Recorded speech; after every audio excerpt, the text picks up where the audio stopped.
Okay, that's great. Hello. Welcome, you guys. Hi, Debbie. Hi, Is everyone. anybody what's up? How's Cleveland? Cleveland's good. Nothing too crazy over Good. here. Thought maybe it was stormy, but maybe that was Chicago. We'll probably give people a couple minutes to get joined. But what's has anybody been gonna live stream the competitions this weekend? Watch some coffee sports? Or is everybody wrapped up in real sports? I know it's World Cup time. There is real sports, but I watched Anthony earlier because Black and White streamed. But is there a live stream, like an official live stream? Does I anybody think know? they're gonna live stream semis and finals is Okay, what cool. I've seen allegedly, but it would be Sweet. the first time in a couple of years. Yeah. Yeah, I wanted to see Sadie's, but I think she went earlier today. I didn't get a chance to because I had a meeting. But Yeah. Well, if I know Sadie, you'll see her again on Saturday. that's what I'd like to hear. Yes. God, it's really hard when you love everybody and you want everybody to win, you know? I know, right? All right. Well, I'm sure that you are going to have a jam-packed hour and we've just chomped up 5 minutes of it. So let's get started. Cool. We've got a robot here. We're doing our recording. I want to say welcome and thank you to everybody at Patreon for showing up today. And we're so excited that Dylan is here. Dylan is somebody that trained Ivana, I believe, at Onyx Coffee Lab many years ago. Was my neighbor when I lived in Oklahoma before we knew each other. And was someone who was really integral for bringing Cafe Imports into partnership with Level Up last year, and is going to be taking an even bigger instructor role this upcoming year. So sneak peek, previews, really growing out the Cafe Imports education, and I'm going to let him introduce himself even more better than I just did. But I'm going to go off camera, and thank you so much for being here, Dylan. Cool. Thank you. Yeah. Hi, I'm Dylan. I'm really happy to be here. I'm really excited to talk about this. Extraction is like the fundamental kind of idea behind extraction is the most fun thing in the world. So I'm excited to teach this class, excited to do it with Level Up, excited for the event later this year, and we love all of it. So yeah, I'm Dylan. As she said, I used to work at Onyx. I'm now education at Cafe Imports. And here's some facts about me, if you so choose to look at those. But I've been in coffee for almost 15 years now, which is crazy, and mostly in the education area. So teaching coffee is what I love to do. It's the best, and I'm really excited to do this class here today. So as we're going through this, please ask questions at any time. Interrupt me. You can unmute. You can use the chat. Whatever you want to do, let's stop. Let's talk about it at any time, and we'll try and save some time at the end for some questions or talking through things in more detail. You know, with an hour and a half, we probably don't have a ton of time to dive into like building a recipe or like getting too, much into the how-to. So we're going to try and focus on the like, why does coffee taste the way it does? Why does it work the way it works? And hopefully that kind of guides you into then how you would handle it, right? If we kind of know the why behind how everything works, then we'll be more equipped to kind of make informed decisions when it comes to experimenting with our recipes, whether it's manual brewing, espresso, batch brewers, coffee pots, whatever you're brewing coffee on. So here's kind of our agenda for today. We got 4 big things we're going to go through. We're going to define some key terms. We're going to go through brewed coffee, extraction, and concentration. That'll kind of lay the ground floor of everything we're going to talk about from there on. Then we're going to dive into, okay, what are we actually getting out of coffee when we're brewing it, right? We're going to look at coffee's compounds and how they create flavor. If we understand the relationship between, what we are removing from coffee and then how that relates to what we're tasting, then that's where we start to get into more of those informed decisions when it comes to brewing. Then we're going to kind of take it back to basics. We'll list out what we have to brew coffee, the equipment, and then what do we have to know, the recipe behind it. And then all of those things will kind of come together in the very last point where we're going to explore the relationship between how our equipment and recipe sets up our extraction and concentration and how all of that eventually relates to flavor. So those are kind of our objectives. They all kind of sound one and the same because they kind of are, because ultimately this is what I'll dial in. You know, today is really dialed down to there are an infinite number of ways to brew coffee and none of them really are better than another, right? Every recipe is just a new perspective on the same coffee. And so there's this paradox of like, there's no wrong way to approach a brew, but how do we get our brew tasting really good, really fast? We have to understand just kind of like some of the predictable rules that apply to every single coffee out there. And there are some things that really don't change coffee to coffee that help us dial in our brews really fast. And so hopefully by the end of today, again, we understand like what that kind of predictable rule of coffee is. So then no matter what our approach is to the brew, we can make our coffee taste really good. Everything's guided by, does it taste good, right? So the equipment you use, how new the technique is, the kind of paper you've got, the water recipe, all of that stuff is really cool. We're not diving super into that. We're gonna focus more on like whatever tools are at your disposal, you can make your coffee taste good. So let's figure out how to do that. I think that kind of does it for the intro. Let's get into it. Again, I'll try and watch this chat here. Ask questions at any time. Where is the chat? How do I pull up the chat? Oh, Is there a chat? There is. Got it. Okay, great. Great, let's do it. So start with that first objective. Let's define brewed coffee, extraction, and concentration. What is brewed coffee? I could probably, ask you all to throw out some different definitions, but brewed coffee is a beverage, right? It's a beverage that we drink, and it's made by extracting available compounds from roasted ground coffee with water. It's a pretty loaded definition. On the surface, we're like, yeah, cool. We know what coffee is. But when we dive into this, we've got some words we're going to go through, right? Extracting compounds. So there's a concept there we need to dive into. What are the compounds?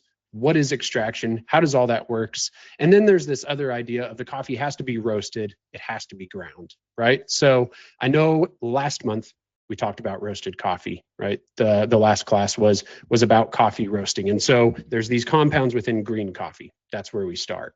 And all of these available compounds that are stored in the green coffee come from everything leading up to that point, right? How the coffee was handled as a plant, how it was processed, how it has been milled, where it's rested, how it's been transported, now it's been roasted. So now everything that was in that green coffee is made available through the roasting process, right? We've essentially cooked that coffee. We've essentially transformed all of those compounds into something much tastier. So now we can actually remove those things with water. The first point here is we have to grind that coffee, right? So the outermost shell of coffee, it's not really permeable by water. It would take forever to soak coffee in water and actually extract flavor from it if we didn't grind it. So by exposing the interior, we are exposing all of those compounds that eventually make it into the cup, right? So we have to grind the coffee and then we have to extract or remove those compounds after that coffee's been roasted. So let's dive into the extraction definition. Extraction is the removal of mass from grounds by water, and particularly soluble and insoluble mass. So this to me is kind of one of those like first skeleton keys, this idea of there is soluble stuff in coffee and there's stuff that doesn't dissolve, right? And all of this contributes to flavor. So we're going to dive into what falls under soluble, what falls under insoluble, and how that mass is actually removed, right? And we just think about the word extraction, it's to get something out of something else. So with coffee, again, we have to expose the interior by grinding it, and then we are using water to remove those different kinds of mass, and all of that results in our flavor experience. We're going to dive more into what those things are for soluble and insoluble here in a minute, but let's keep going through some of these definitions. But here's kind of a key idea to take away for right now. If coffee was really, really, really easy, we would grind it into powder, and we would boil it, right? If everything in coffee tasted really good, we would get everything out of it, but we don't do that, right? If we boiled coffee to death after grinding it into powder, it would be a bad tasting cup. So extraction is a spectrum, right? When we get too much stuff out, if we get everything possible out of coffee, it tastes really, really bad. And then if we don't brew coffee long enough, right? If we barely brew it with water, it tastes super watery and there's not much flavor to it, right? And so this is what makes coffee fun. It's what makes coffee challenging. It's what makes brewing an endless journey. It's why you can continuously learn from coffee. This idea that, you know, there is a sweet spot to every single coffee. There is a spectrum where, okay, if I brew it here or if I brew it here, it tastes bad, but if I get it here, it tastes really good. And that's what we're going to explore, is this idea of bad, good, bad. So there's another part to this. There's also 2 ingredients to coffee, right? So water removes stuff from the coffee, but the amount of water we use to the amount of coffee we use is also really important. And that ultimately results in how concentrated that cup is. So when we think about the word concentration, if we give it a technical definition, is just the measure of how much stuff is inside of this water, right? How much of this coffee stuff is actually in here.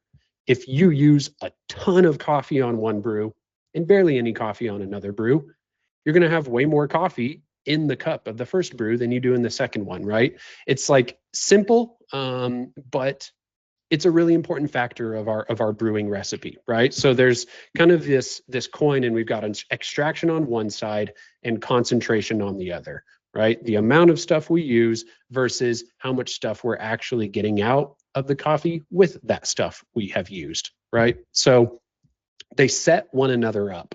And how we kind of approach coffee brewing, we're getting a little bit ahead of ourselves here, but how I like to approach coffee brewing is a good concentration is essential to set up a good extraction.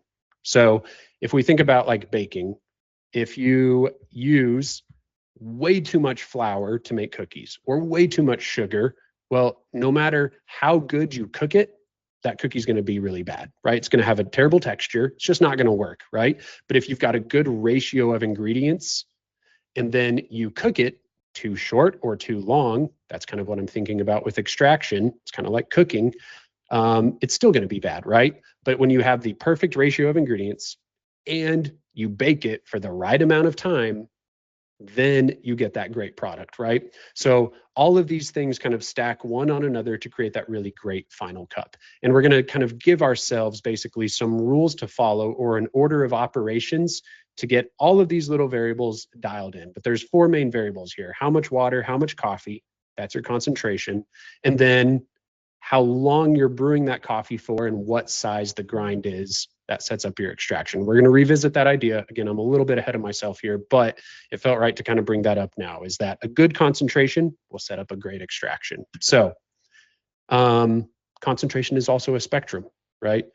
If you use way too much coffee or not enough water, you're going to taste way too much coffee in the cup, right? And then if you use way too much water, well, it's just pretty much going to taste like dirty water, right? So when I'm tasting for, you know, a good concentration or a good ratio of coffee to water, I am literally thinking, do I taste too much coffee or too much water in this, right? Or does it feel like the literal coffee and water in here is at a balanced state? So this is where we kind of introduce the rule that we're going to go over in this class.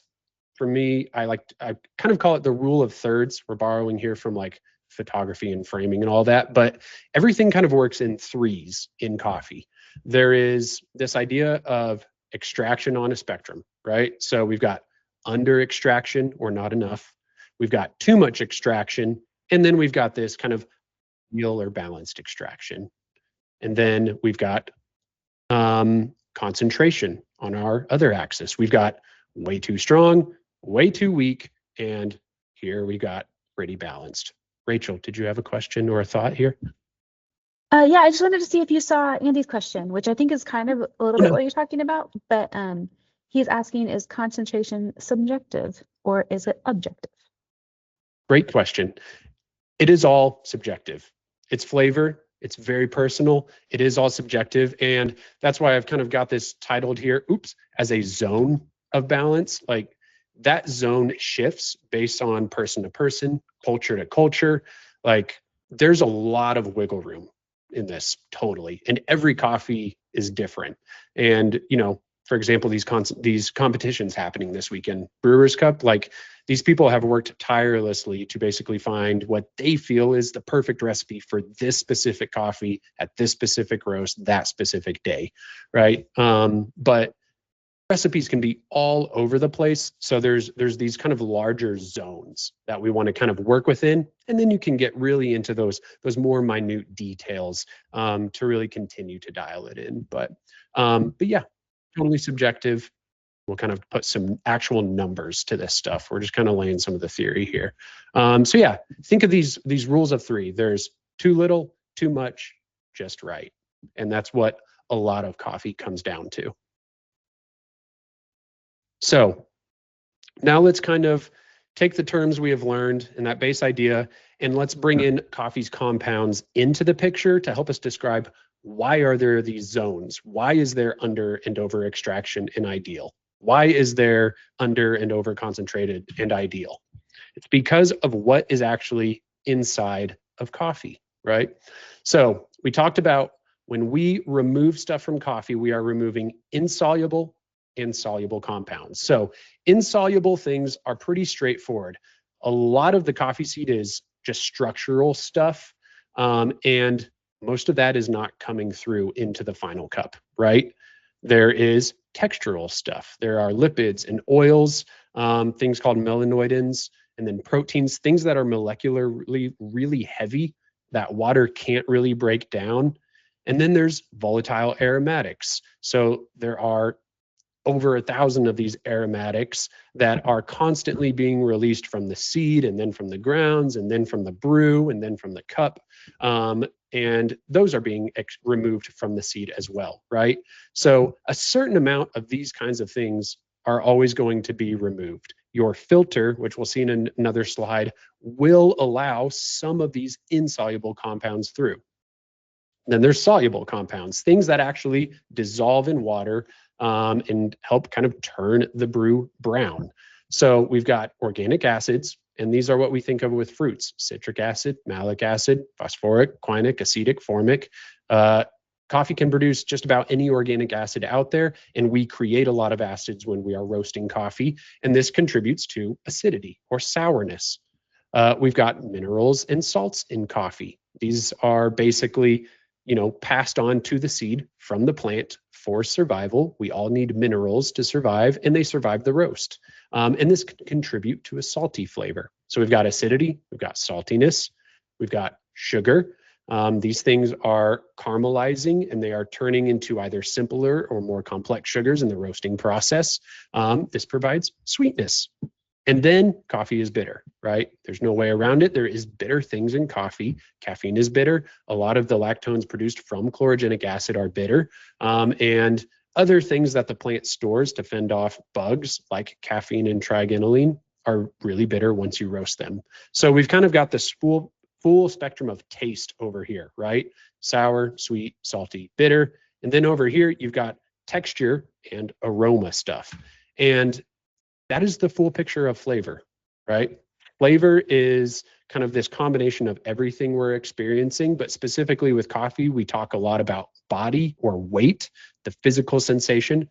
We talk about aroma, intranasal and extranasal, right? The things we are smelling. And then there is taste that everybody experiences: sweet, sour, salty, and bitter.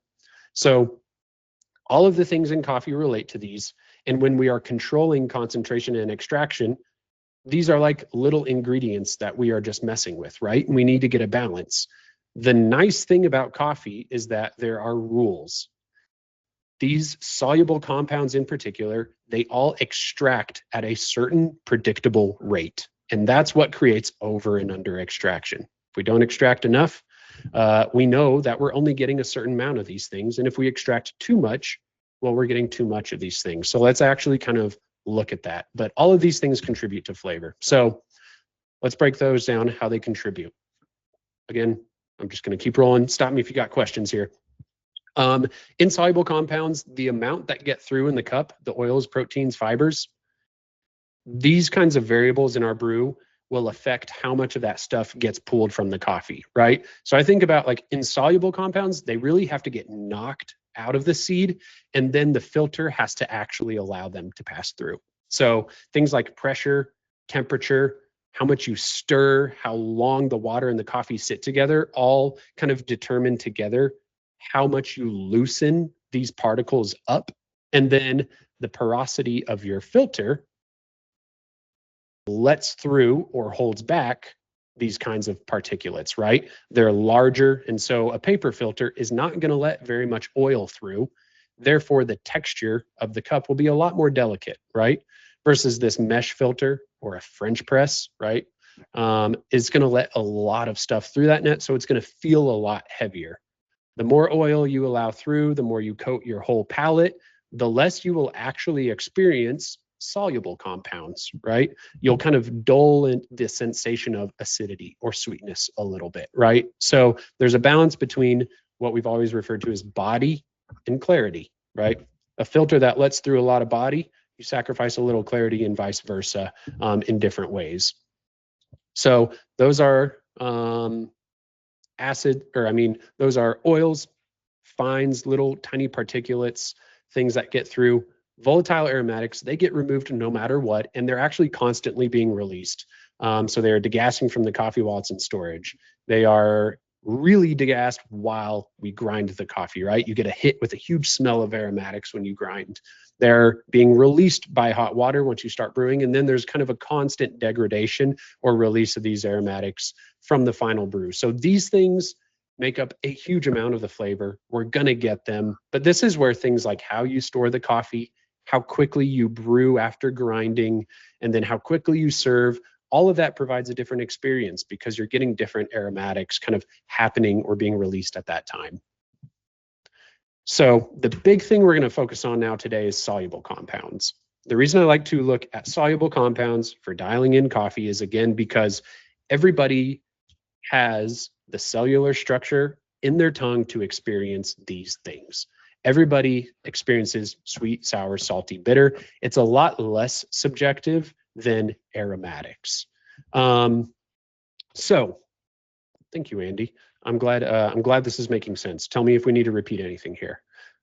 So sweet, sour, salty, bitter. We all get that, right? We all have experienced those kinds of things. And we can say, acidity, I think of limes maybe.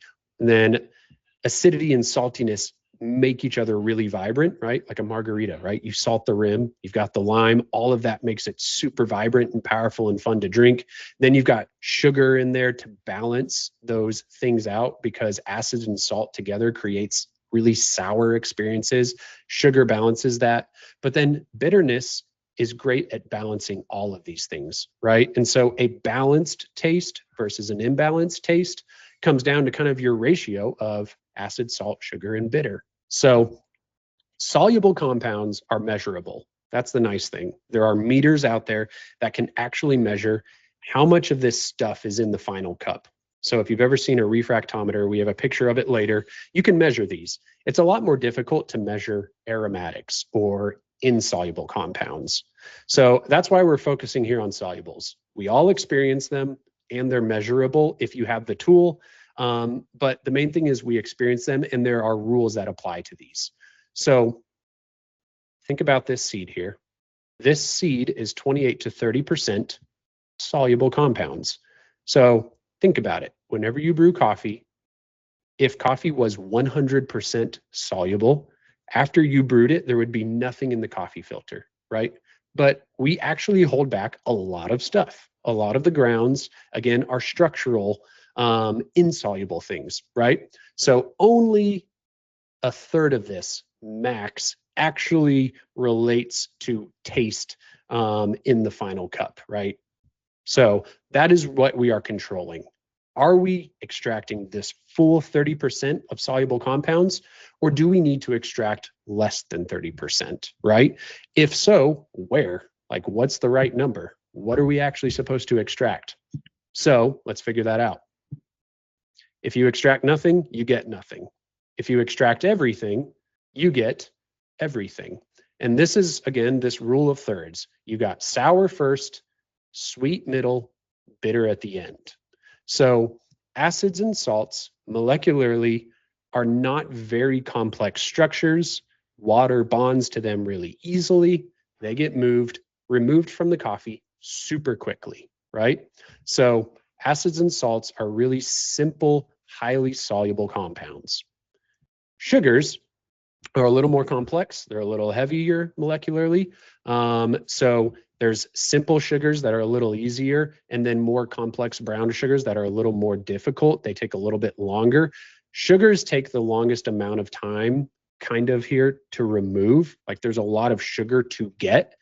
And so we want to extract all possible sugar. Really, when we're brewing coffee, we're aiming for sweetness, right? So the idea here is you're going to get acid and salt, period. You're going to get that sourness. We want to get all the sugar possible to maximize sweetness, to balance that stuff out. And then naturally, if we get all the sugar, we're going to get a little bit of bitterness. And we actually need that bitterness, right? We need this bitterness to balance out sugar, because honestly, if we just get acids, salts, and sugar, if we cut the brew off here, it's still going to be sour. It's still going to be dominated by the acids and the salts. The bitters take a long time to remove. So those chlorogenic acids, trigonylene, those kinds of compounds, you would have to like soak your coffee grounds for a long time to get 28%, or again, grind it into a powder and boil it. If you do that, it's super bitter. So let's talk about the flavor experience of these things, because this to me, like I've taught this class countless times, it's still the coolest thing in the world to me. What we extract and when we extract it correlates to what we taste and when we taste it. And that to me is kind of the key of coffee brewing.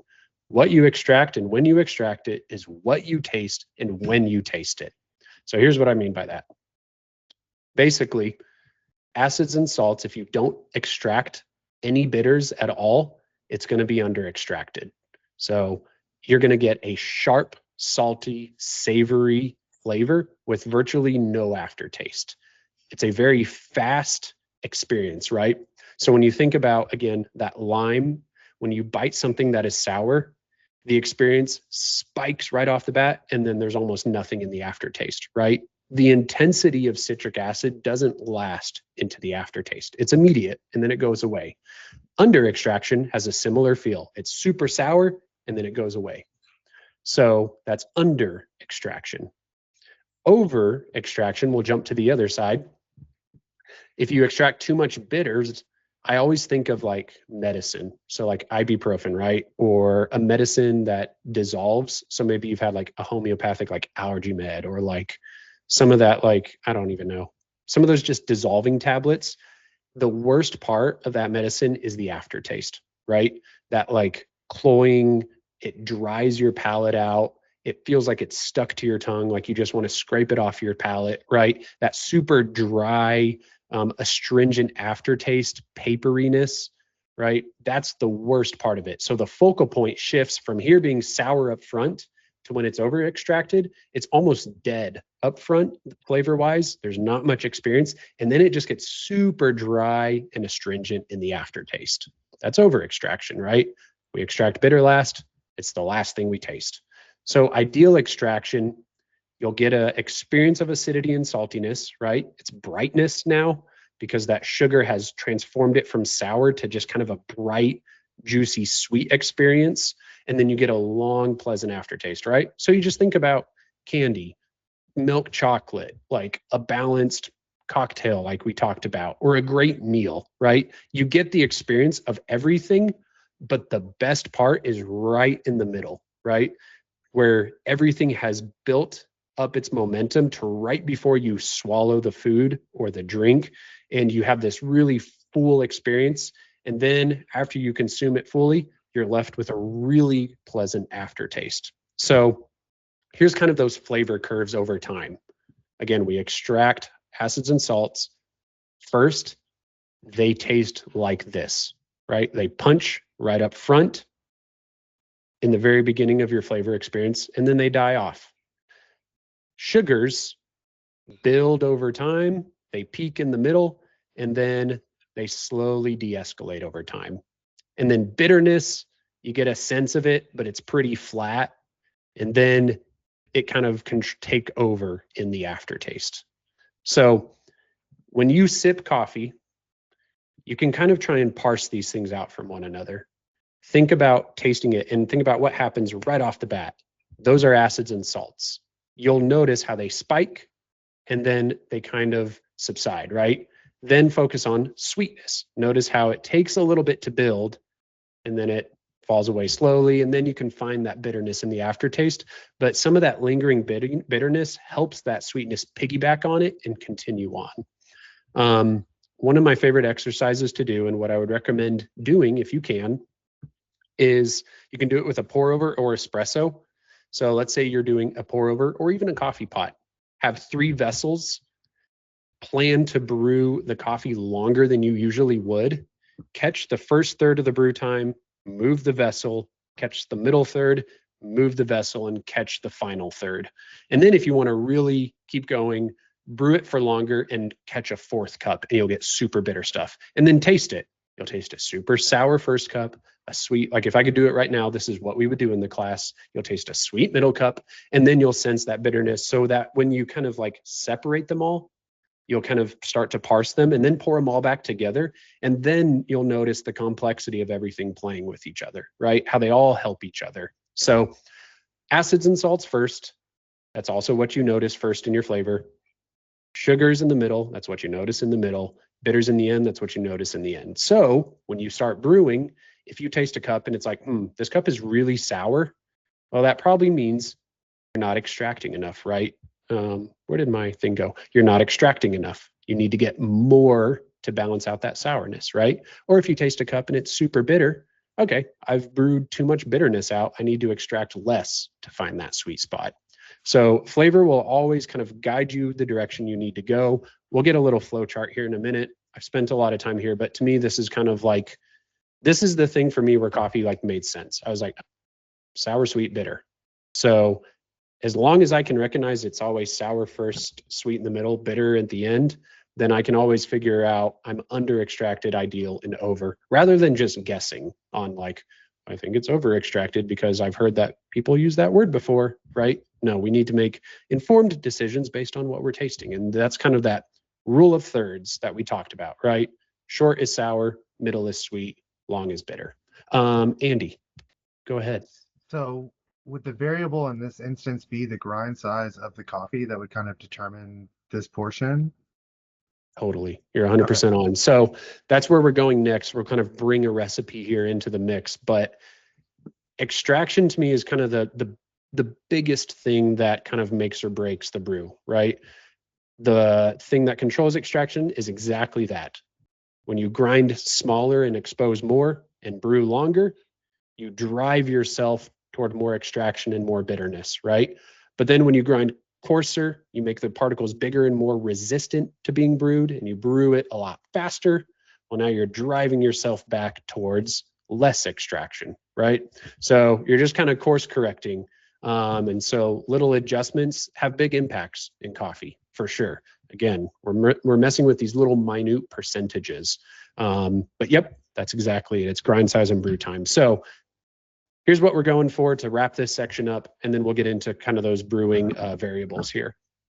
What we want when we have a perfect extraction here in the middle, I think I'm supposed to have a little star right here where the sugars are maxed out. We want to experience a pop of nice acidity and some balancing salinity, right? That little bit of sourness, but it's not so sour that we're like, ugh, that's sour, right? We want that pop to me up front. So that's kind of that first punch of the drink, but we don't want the momentum to drop off, right? That would be under extraction. We want it to carry and push into this really full sweetness that builds and peaks right before the aftertaste. And then we want that aftertaste to carry for a long time. We want it to be pleasant.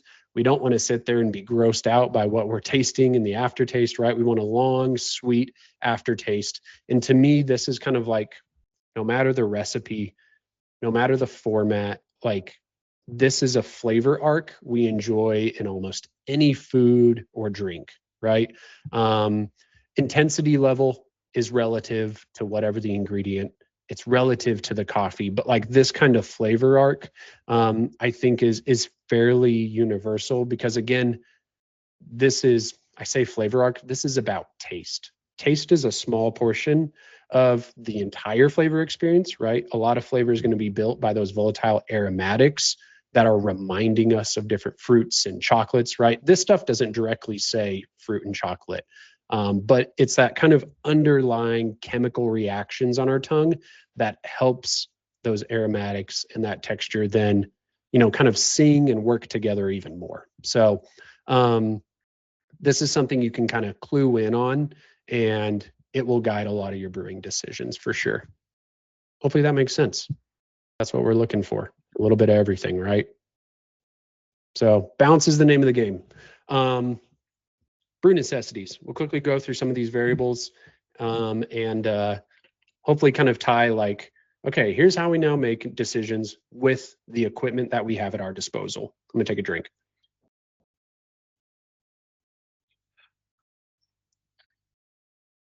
And this is where the song comes in, right? It's the brew necessities. Thank the you. simple I brew almost put the bear necessities. on the slide Thank you. with the level up kettle in his hand. I probably should have.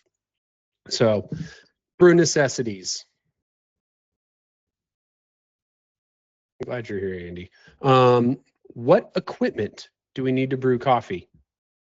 Okay, we've got 6 things here. Let's actually list these out together. What do you have to brew coffee, right? Think physical things. We need coffee, yes. What else do we need?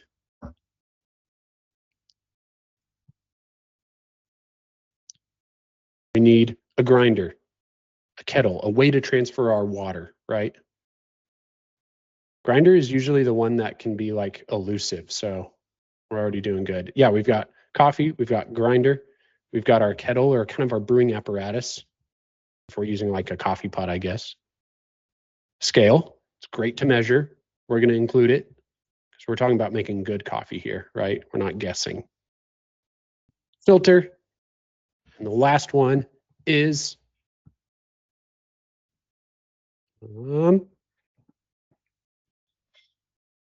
water. Yes, water. So I'm going to include your kettle or your pour over setup, or maybe it's an espresso machine, right? All of this works for espresso too.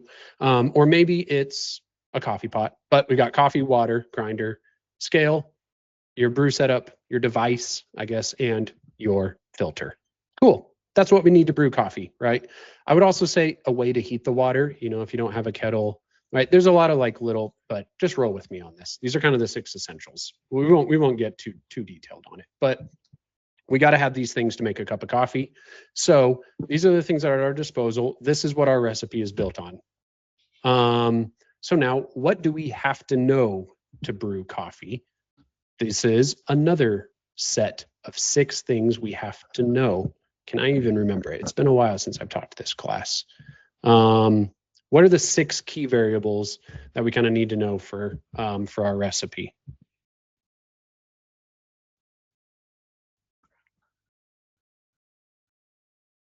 We need to know, if we don't want to go through all this, I can skip to the next slide. Okay, here we go. Andy's got it. So a temperature, for sure. Grind size, for sure, Debbie. Temp, grind size. Brew time, yes. Yeah, easy to overthink. Agitation's an interesting one. We're going to put it down. That will fall, I think, into another category. Temp, grind size, brew time. We need to know bean type. I wouldn't say it's 100% necessary. It's helpful information to have, but I wouldn't call it a brew necessity because you could give me a coffee blind and I think we could, if we have this stuff, we can still make it taste good. Think simple. We need to know how much of the coffee, right? How much of the water, right? Exactly. Or ratio, how much coffee, or otherwise maybe known as your dose, and then how much water. Those two work together. Okay, I think we're looking pretty good here. Let's skip to the next slide and check it all out. So yes, we've got amount of coffee, 1, amount of water, 2, grind size, 3, brew time, 4. We've got our water temperature. This is a key one. That was the one I was forgetting. And then your overall technique, like how you're actually using the equipment, right? There's a lot of little variables in that, but like if you have a coffee pot, you got to know which button is the right button to push. If you have an espresso machine, you got to know how to load the portafilter, distribute and tamp and brew it, right? If you have a pour over, you need to know how to use your kettle. So we're kind of lumping all of that as like one large thing at the end. But our key recipe builders are really amount of coffee, water, grind size, brew time, temp, and then how you apply the water, right? So we come back to this because amount of coffee and amount of water, these two are linked together. Grind size and brew time, these two are linked together, right? So your amount of coffee and your amount of water, what do they create? Our concentration, right? So we're back to the top of the slideshow where we brought up concentration, how much stuff ends up in the final cup. We call that our coffee to water ratio. And this is really important because this is our starting point, right? Just like we talked about with baking. I think a great starting point is 1 to 16. That's pretty common here in the US, I think, for how much coffee and how much water to use. But I have had cups of coffee that are at 1 part coffee to 12 parts water, taste really good, right? So that would be an example of something being really strong versus a 1 to 20 is a lot more water, a lot more diluted, but it can taste good too, right? But you need to find this good ratio, whatever that ratio you want to work from is, we need to have that set. And then we can seek out the ideal extraction. And all of that then results in what we call, what I mentioned earlier, the total dissolved solids, or the number that we can put to concentration. So most coffees, we are within a range of like 1.2 to 1.5%. But when you step back and think about what that means that about 98.7% of your cup of coffee is water, right? So most of that coffee is water. So any change you make to the amount of coffee is really noticeable, right?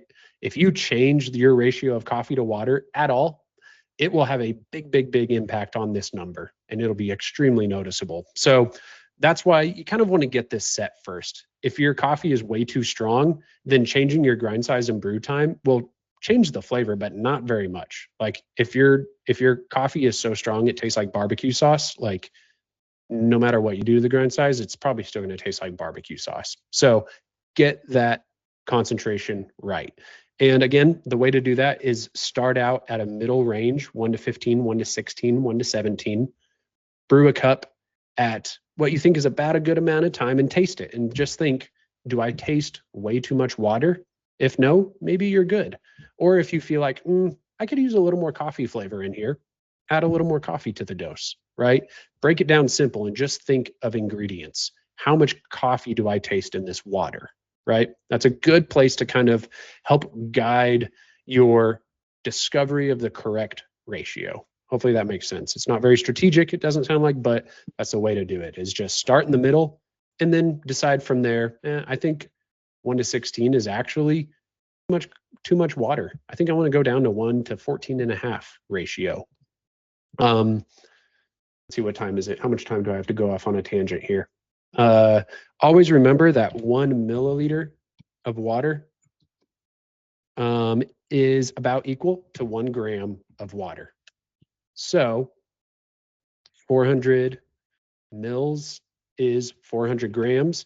And then if you want to figure out what a 1 to 16 ratio is, then divide that 400 by 16.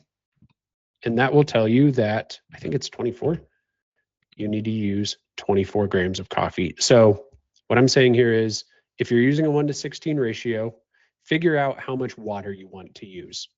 How much water do I want in the cup, right? Determine your volume and then divide that number, that milliliter number, by 16, and you'll figure out how much coffee to use, or whatever kind of that ratio is. Does that make sense?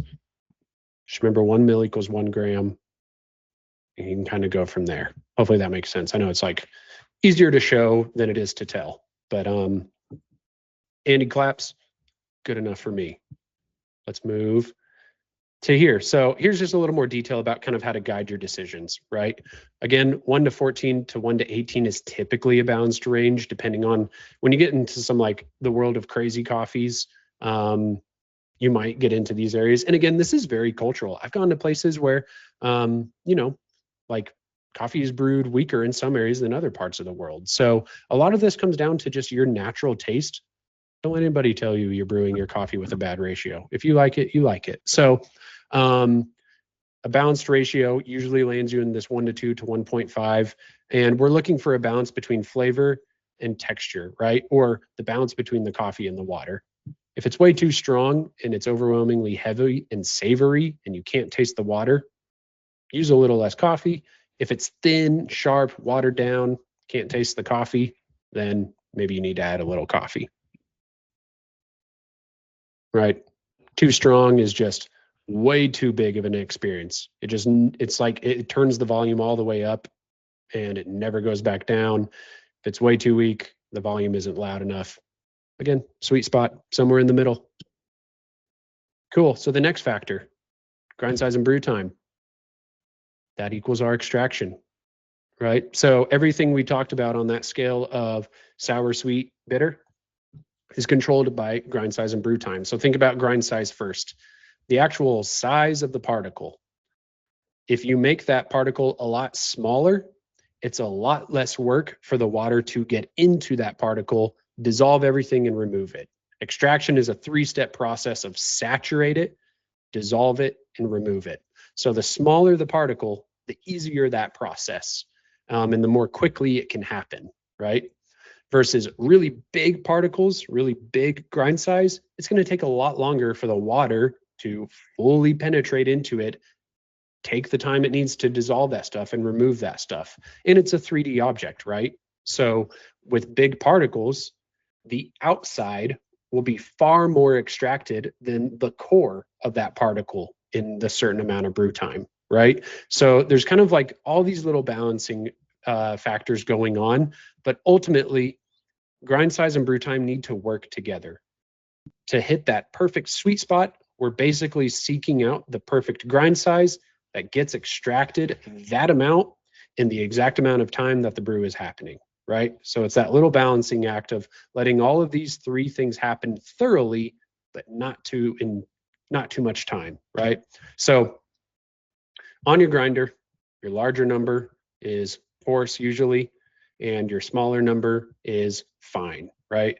Coarser is larger, fine is smaller. So here we bring back the rule of 3, right? All of this should connect with what we talked about earlier. Typically, your larger particles, you're exposing less surface area of your seed, right, of your coffee bean. So if you think about your coffee bean, if you break it up into bigger chunks, you don't expose much of it.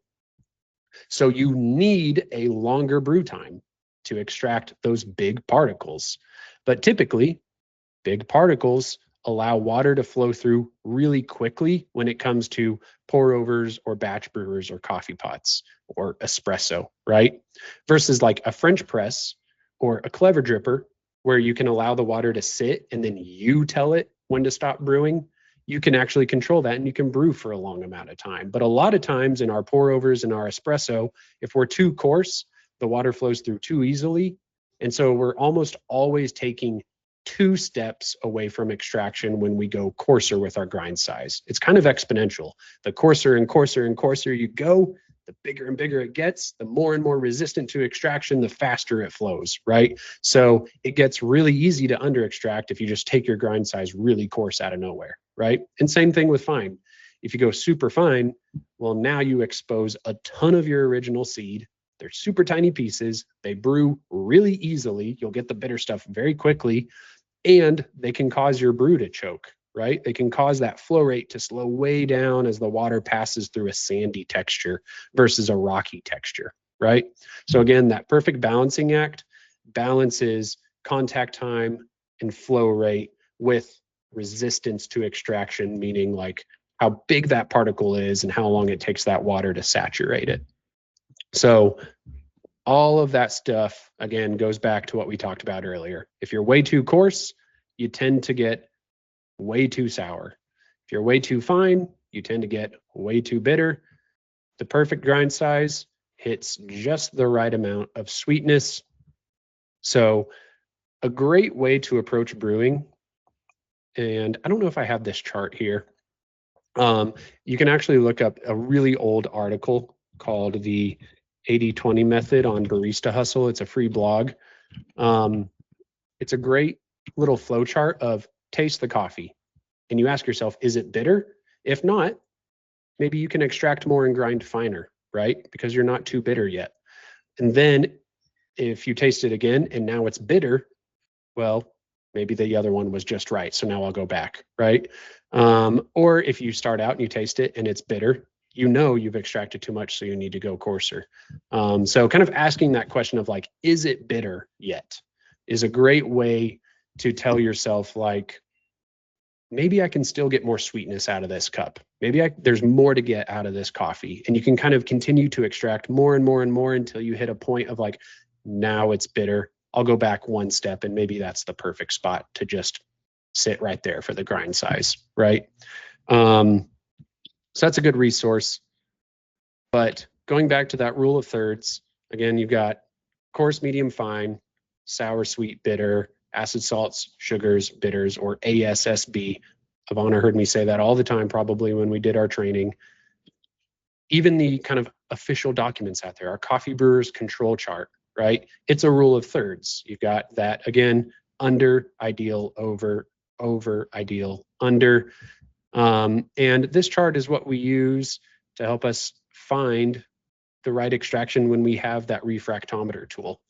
Your strength or your coffee to water ratio is determined by your amount of coffee and amount of water. Your extraction or your solubles yield is determined by your extraction down here. Andy.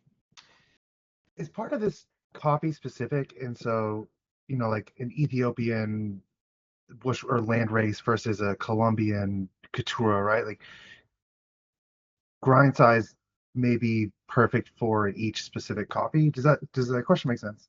Exactly. Nope, you're 100% right. It's kind of similar to that. I think in coffee, one of the big things I kind of like learned that helped me, I don't know, grow as a coffee brewer when I was really into like figuring out how this works was realizing that like oftentimes I was trying to force a coffee into a recipe. Like this coffee has to work with this recipe because this recipe always works, right? It has to be this grind size or this brew time or this ratio. But actually it's the other way around. You need to adjust your recipe to fit the coffee. And that's where the exploration and the taste and then make a decision kind of comes into play. So that example is great. A lot of like washed Ethiopias, you have to grind much coarser than maybe a lot of like Central Americas, especially depending on the roast. And so you might be grinding way coarser and it might be brewing way longer, but you'll still hit 20% extraction as another coffee that brews much faster at a much finer grind size or something like that, right?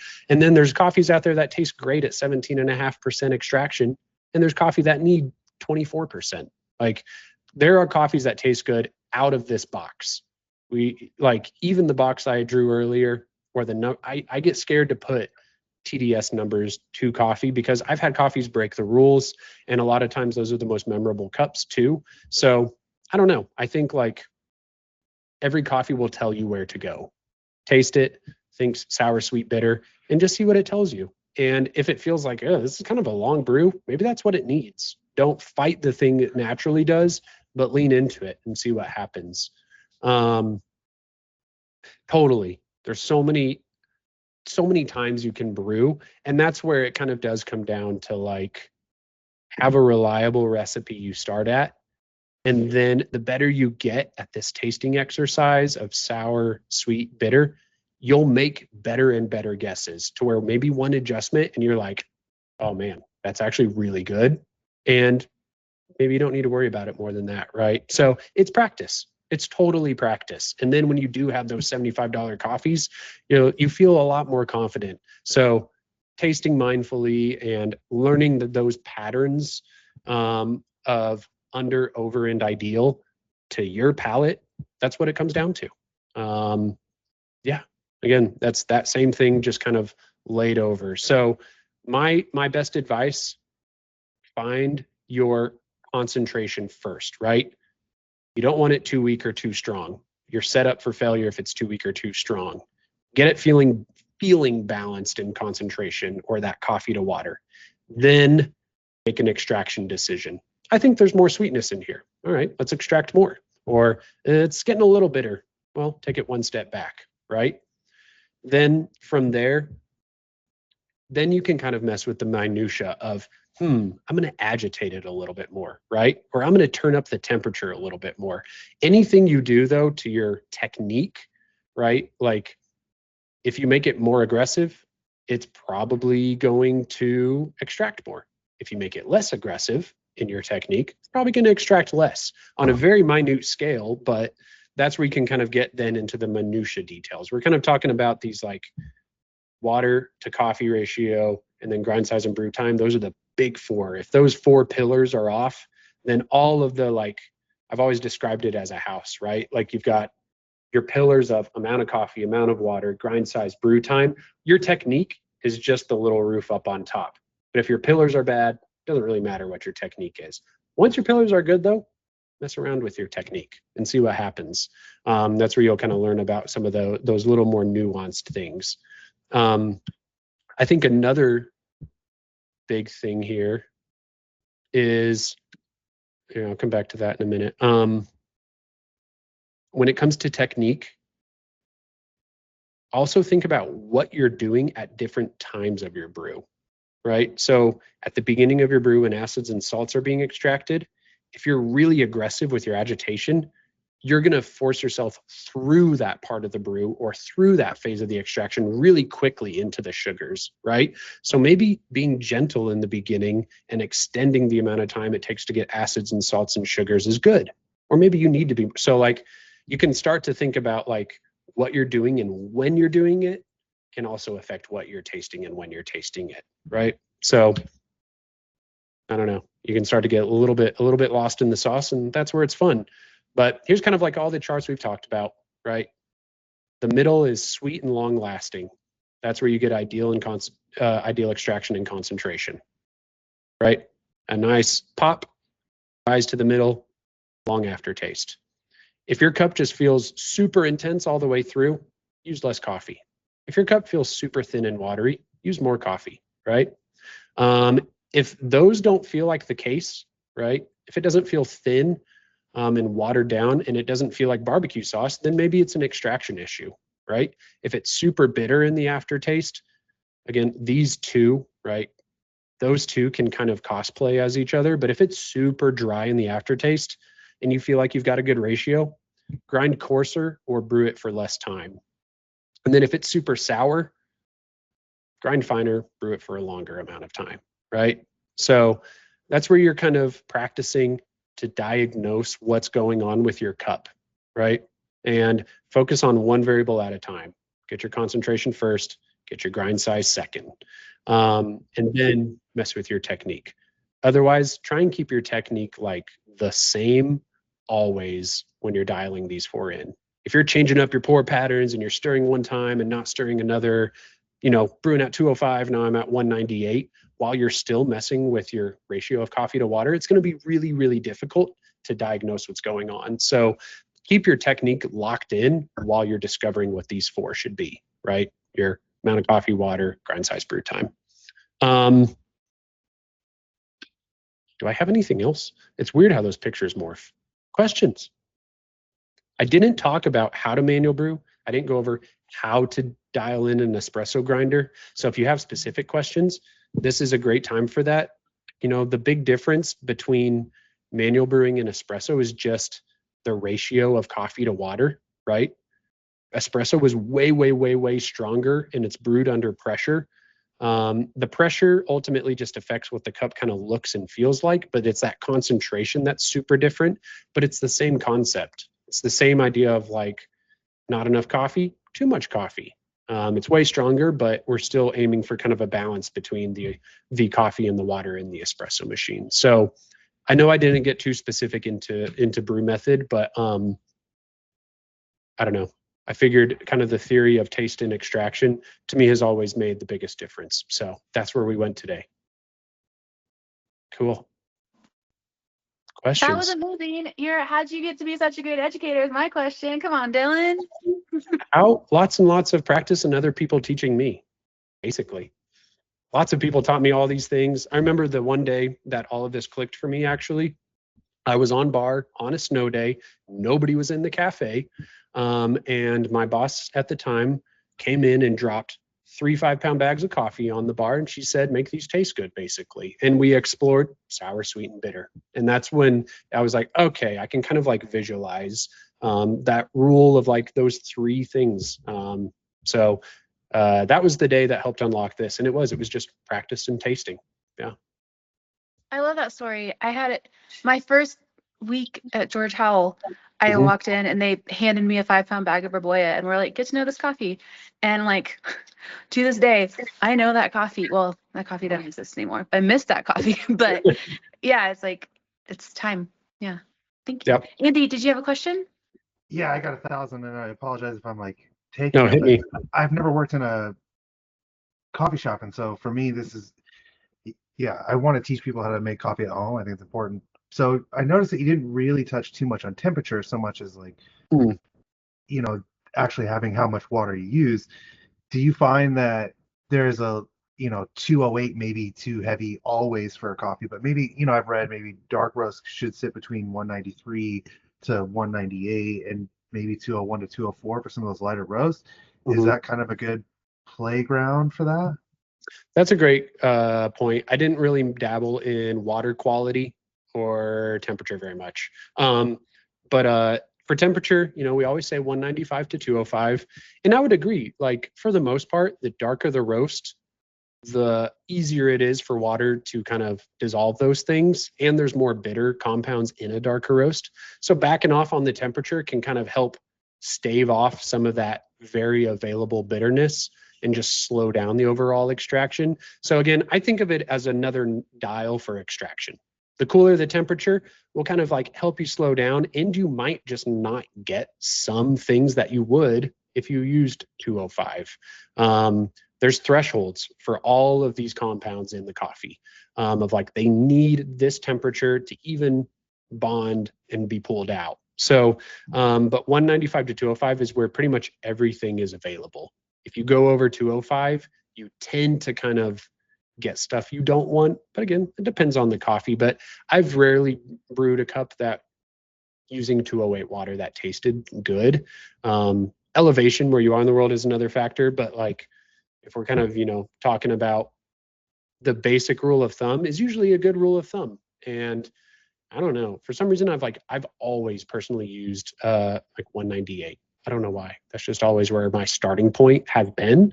And if I'm like, something's not quite right, and I think I've done everything to make this coffee taste good, then I go to temperature. Yeah, when I did Brewers Cup and the year I won, it was actually all about temperature because that coffee needed a very cool bed temperature. And so I actually had to really try and lower the bed temperature, the actual temperature of water and grounds mixed together, really drastically. Otherwise, it got super bitter super fast. Like it extracted so easily. So I started out hot and then I tried to get my water to cool down pretty quickly. And that was a discovery I made was like, oh, temperature actually does manipulate extraction. And for coffees that are difficult, maybe that is kind of that skeleton key. So yeah. We chatted earlier a month about coffee processing really absolutely totally affects flavor, totally affects extraction. Yeah. Great question though. I think what I else? got more if you're into it. Bring it on. So the other thing we didn't really talk about tasting notes, right? And so you get a bag of coffee and it's got blueberry or something like that on there, but you're not brewing that, and instead you're getting a tomato a ton of tomato acidity. Hmm. Is that based on a lot of like your variables there, or could that be the coffee itself? Maybe the water mineral makeup, if you will. Yeah. Likely the difference between what they say on the bag and what you taste at home. A lot of it is water, because coffees with different water will just taste totally different.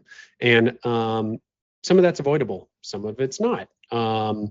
Uh, but yeah, I mean, it depends how that how that roastery brewed that coffee. And if you're not brewing it the exact same way that is, you're just going to get a totally different flavor profile. So, but I don't know, the general feel might be there. Rachel, did you have a thought on this question actually? Sorry, I saw you pop up. I can't help it. I know it's your Oh, glass. please.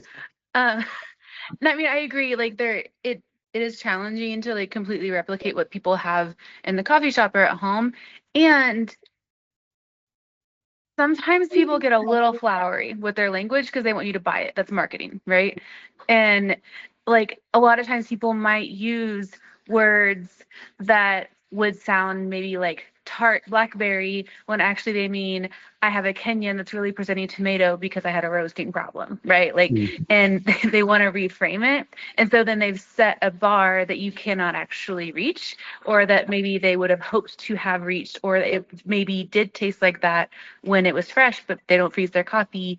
And so it's gone now. So that's one of my like things I think about a lot is people spend $40 on a bag of coffee, take it home, and they feel like it's their fault because of an extraction thing, because of a brewing thing. And I don't think it's always your fault. Sometimes I think that maybe it's just not there. And also the people making those tasting notes have a totally different world experience than you have too, right? So that's my hand raise.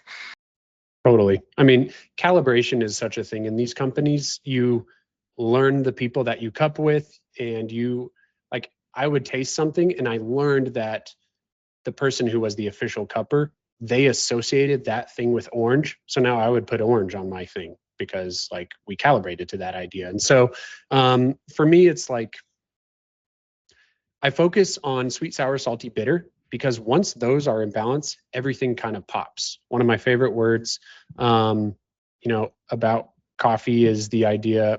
Well, I can't think of the word now that I bring it up, but the idea that, the like sum of all these parts create something new.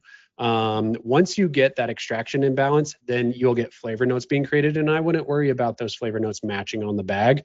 I would worry more about, just getting your brew dialed in and finding what that kind of like that coffee's full experience is for yourself. But it's hard not to be guided by those flavor notes. That's a really big thing for consumers for sure. Yeah.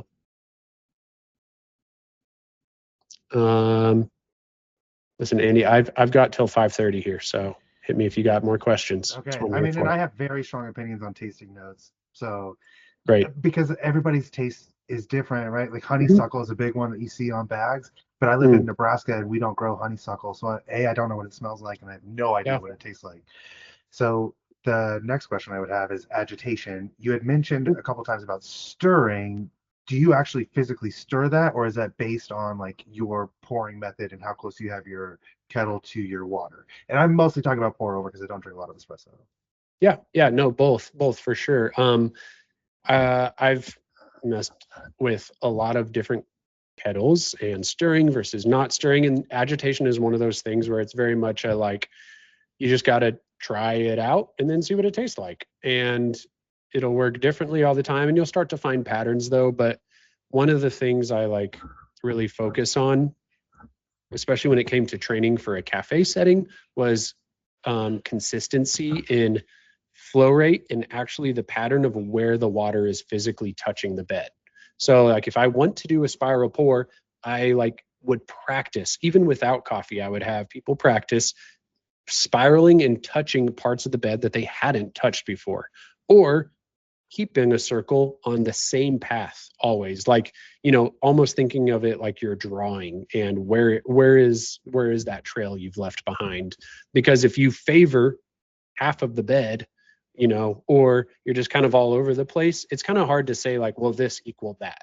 a little bit. So I like to think about distribution of water in certain brew methods versus others. And the way that water, the force of that water and the height of the kettle, all of that impacts kind of the stirring that's going on in there. So some brew methods favor those grounds kind of churning and exposing new sides. Other brew methods you kind of want to keep, or other techniques, you kind of want to keep that bed in a particular layer. But the very top of your bed and then the grounds right at the drain point of your pour over are going to be the most extracted. The very core is going to be the least extracted, right? So for example, when I brew a Kalita Wave, I try and touch everything from inside out, every single brew, every single pour, because I want those grounds to churn up and get to the walls and then knock back down. So I'm kind of trying to pancake flip the bed with every pour. But a V60 is a cone shape and it's got an open bottom, right? So I actually try and stay in the middle and I try and carve those grounds up the walls, because if everything's on the wall of this cone, everything is more evenly exposed to the water, if that makes sense. Versus if I pancake it all down, if I just like smash all the grounds into that cone shape, I'm going to have a very uneven extraction, right? So there's that idea of evenness of extraction. So when it comes to approaching agitation, how I'm pouring, if I'm going to stir, I'm usually thinking about, does this encourage the grounds over here to be similarly extracted as the grounds over here, right? Like that evenness idea. So there's so many techniques nowadays, like, and a lot of that is an exploration in that, and it's really fun, and a lot of it's an idea. And what I just said about a V60 might totally be wrong. It's just what's worked for me, you know. Like I stayed pouring in the middle, and then on the very last pour, then I knock the walls off the V60. Some people knock the walls off every single time. I don't, you know. So a lot of it's guesses. There is more and more research and people messing with it and like looking at data now than ever. I would never claim to say there's a right way to do it though, because that's why brewing is fun. Does that help at all? Oh, you're Andy, muted. you're muted.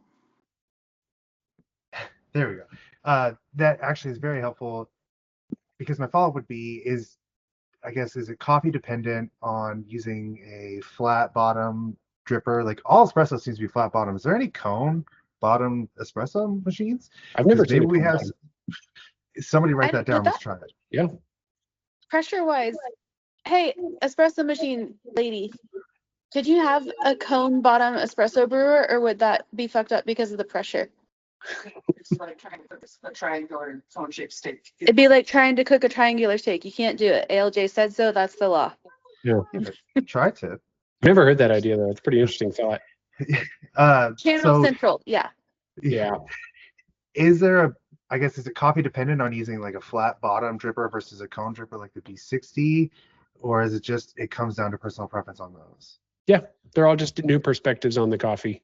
Like you got a coffee, every brew method to me is just like a different idea of that coffee from a different angle with a totally different, usually ratio of solids and insolubles. And yeah, I think like maybe there are some brew methods that just will not work for coffee, but I think you can get about every coffee to work, and it'll just give you a new idea of what that coffee contains. Rach, please. Well, I was just thinking, I often get like the question, I'm not like a gearhead or a brew head. Like I give feedback, I use my mouth and my words, like that's my work. So people are like, how do you brew coffee at home? And I'm like, I don't know, dog. Like I do the same thing all the time. You know, like it's not exciting or interesting. Go talk to somebody who is exciting and interesting to talk to you about that. So Dylan, outside of your work and when you compete, how much of this do you take into your home and your daily ritual? Just about none of it. I use a Mocha Master. I use a Mocha Master grinder because it matches and it looks awesome on the counter. And me and my wife brew just a nice medium blend. We steam up some oat milk, and it's delicious. That's how we drink coffee, like in the morning every day. When I go to cafes, I'll get pour overs. I do have like a pour over setup and a sample roaster here. So I like will order samples now from work and brew them, but like I am so out the game. Like I was in Brewers Cup in 2017 and 2018. I don't know what they're using nowadays. I watch competitions and I'm like, I have no idea what that is, and it's pretty cool. Yeah, it's pretty cool. Lots know of that. 3D printed things. Yeah. We recently me, Ivana, and Sandra were gifted X Blooms. We're going to be starting to do some partnership with that. And for the Cool. month that I was home, since I got it, I did not brew my own coffee. I was like, this robot's great. Like, Yeah. and my road brewer is an Origami Air that I think cracked down the side like 3 years ago, but it still rips. And Ivana, are you the same? How do you do coffee at home? I always start off with a Kalita 'cause that's what I first learned from with Dylan actually, and then I'll kind of go from there with all the different things. But I am a pour over girly, like I start with one every morning, so That's awesome. a lot of experimenting that happens, but I'm not a super gearhead either, so once it starts tasting good, I'm like, that's what we're doing. Yeah. I think I devoted literally 10 years of my life to learning about pour overs, and it almost got to the point where it's like I reached a level of like satisfaction with what I had learned. And so I stepped away. And at home, it's like and now I have 2 kids and we just want coffee, like please give it to me now. So it's like just like whatever is kind of the path of least resistance to getting that good tasting cup of coffee is what we do.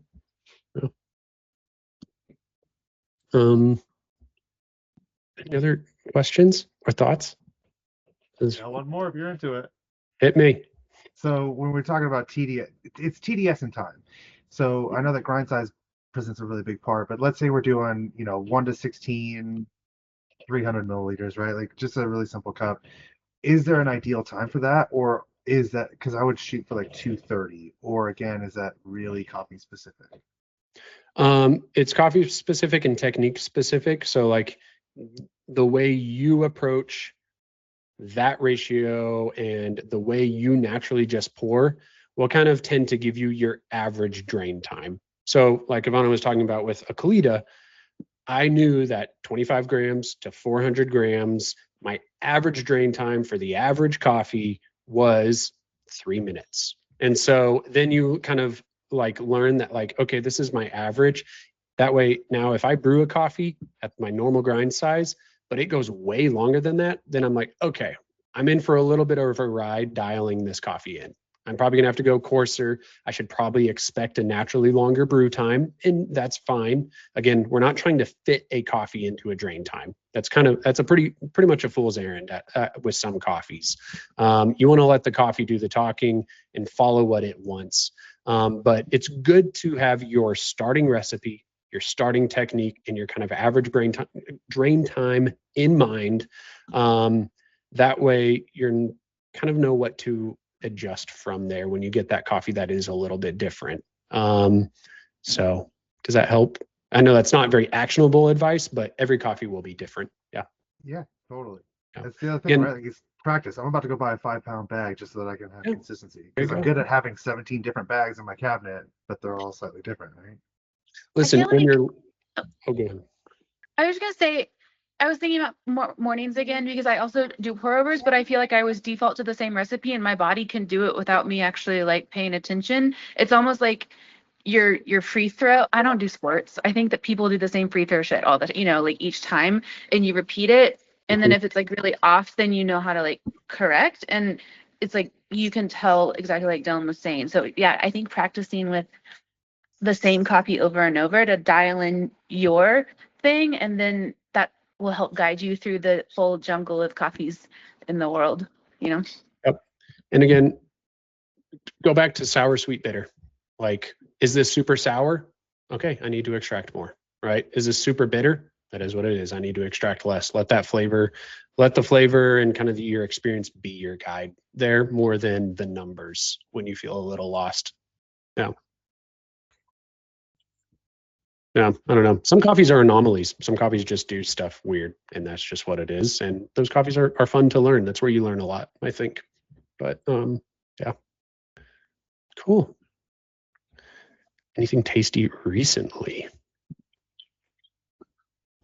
Yeah, I was in Minneapolis at the office a couple of weeks ago, and I intentionally went to shops I had never been in the area, and I had some really good cups there. Do I remember what the farms and processes were of them? Not really, because that was like 3 weeks ago, 4 weeks ago.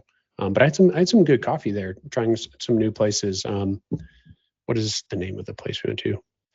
There's actually, I don't know if y'all have heard, there's like a similar to Raise the Bar. The idea, they're like training baristas to go out and be business owners or people who have never been in coffee. They're kind of like trying to empower people to learn about coffee and be able to go get a job or start something. They're called Sweet Renaissance. But a guy who went through that program, he just opened a cafe, and it was amazing. His shop was so cool. I can find it really quick. I'm just blanking on the name because I'm like just so bad at some of that stuff. But when I like actually, They all came to our market last year, and then they all came to the JMP cupping that I did in December. They're amazing. they're amazing. Dogwood Coffee does a lot of it. I teach a class per cohort on there, but it's the same stuff that we're trying to do with ED&U that y'all are trying to do with Level Up. It's making education accessible so people can like have a career in it if they want it, right? It's really awesome. So yeah, with that, we have an online academy you can check out at our education tab. It's free. So if that interests you, go ahead. Can you give a quick, because we have just a couple of minutes, would you like to tell our Patreon subscribers about the Rose? And I know that's like not news anymore, but I feel like it's still kind of new because stuff like new tools like that don't come out all the time.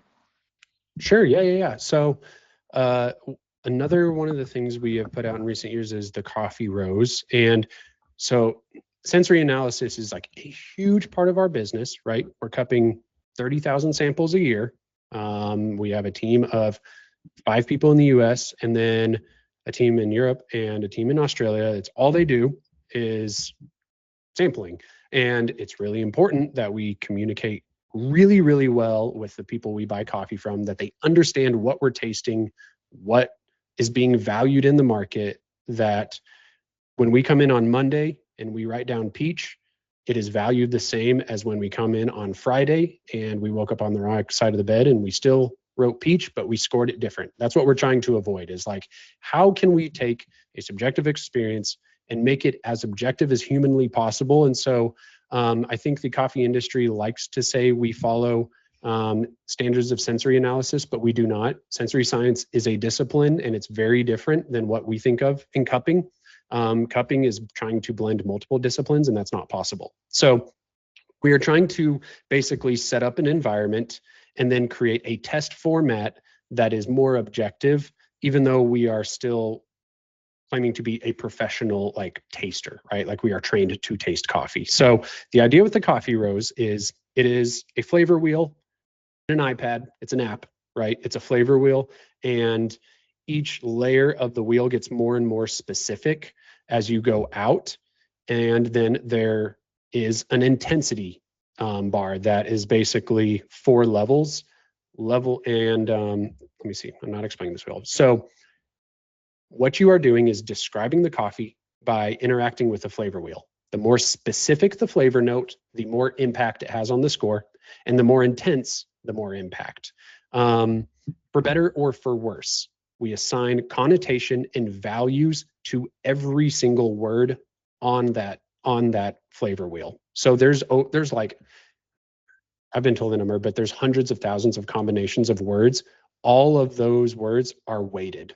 Like, so it is something that we can communicate, and it's the same every day. So basically what it is designed to do is that a cupper can taste a coffee and they just focus on describing the coffee. They do not score. They just describe it. And then the algorithm that has already been created is actually scoring the coffee. And so we're trying to separate describing and scoring. Those are two different modes of thinking, and it doesn't work when you try and jam them together. So if a cupper can just focus on describing their experience and that's it, they're usually a lot better at describing their experience than when they're also thinking about valuing it. And then we can actually communicate that value backward, forward, wherever. So it's how we cup every single coffee. There's a whole lot of nuance to it that we go into, but it has been a like 15-year project by our sensory analysis that is finally out there, and anybody can use it. And I will say it's a phenomenal training tool. If you want to get better at tasting coffee, I went and shadowed them for a week, but like every single sip felt so intentional as I was exploring the Fable wheel. Is it fruity? Yeah, it is. Oh, what kind of fruit? Oh, it's generally this kind. And then if I can't go any more specific, I stop there. But like, I don't know, something about it was so like, it put you in such a zone of just like exploring flavor. It was really fun. So it's a great training tool to just like practice describing coffee on. Thank you. Yeah. I really appreciate that, and I like it as a tool. Because I'm a cupper, and that's something that we talk a lot about. But I was thinking about for Andy, if you're having like your 5-pound bag, you could like use a tool like the Rose to like document your cups in like a different way than a cupper would use the tool, but like what are you having a higher intensity of a certain expression, and track your own cups over time, even though it's a different use case. But I thought it was a really amazing thing that Cafe Imports brought to life, and that Dylan would be a great explainer. Yeah, it's super cool. It's and you can get really good at, I mean, we use it, our team uses it every day, and they are fast. When I cupped with them that week, they're like done with their flight, and I was so slow, but it's really fun to practice with. So yeah, that's the Coffee Rose. And then, like I said, we have an online academy where we go through the entire supply chain in 6 parts, 10 hours, self-guided certificate course. Take the courses, get a certificate, put it on your resume, learn a lot about coffee at your own pace. And yeah, we just put that out in April, and it's been really fun, and it's going to keep growing. We're doing a lot of classes, and we got some of our first live events coming up within the platform. So it's free to sign up, free to take all the classes, and yeah, it's there for you. Thank you so much for the time that you clearly took to prepare for us, and that you gave for us today, and the care with which you taught everyone, and for everything that you bring to coffee, Dylan. Thank you so much. It means a lot. It was a blast to be here. I love talking about this stuff. So listen, it was my pleasure for sure. Thank you. Okay. Oh, that's nice, Debbie. But Debbie's looking forward to brewing tomorrow morning. That's Yeah, sweet. that's what I'm talking about. I'm gonna get coffee brewed for me tomorrow morning because it's barista time. Okay. Cool. Did you have a sign off? Did you want to say anything else? I don't think so. Hit me up anytime. I'm Dylan at cafeimports.com. I'm here. Y'all have fun at competition, and yeah, just thanks again for having me. Really appreciate it. Great. Well, we'll see you soon. All right. Bye, everyone. Bye. Thank you, Dylan. Have a Thank good you. night.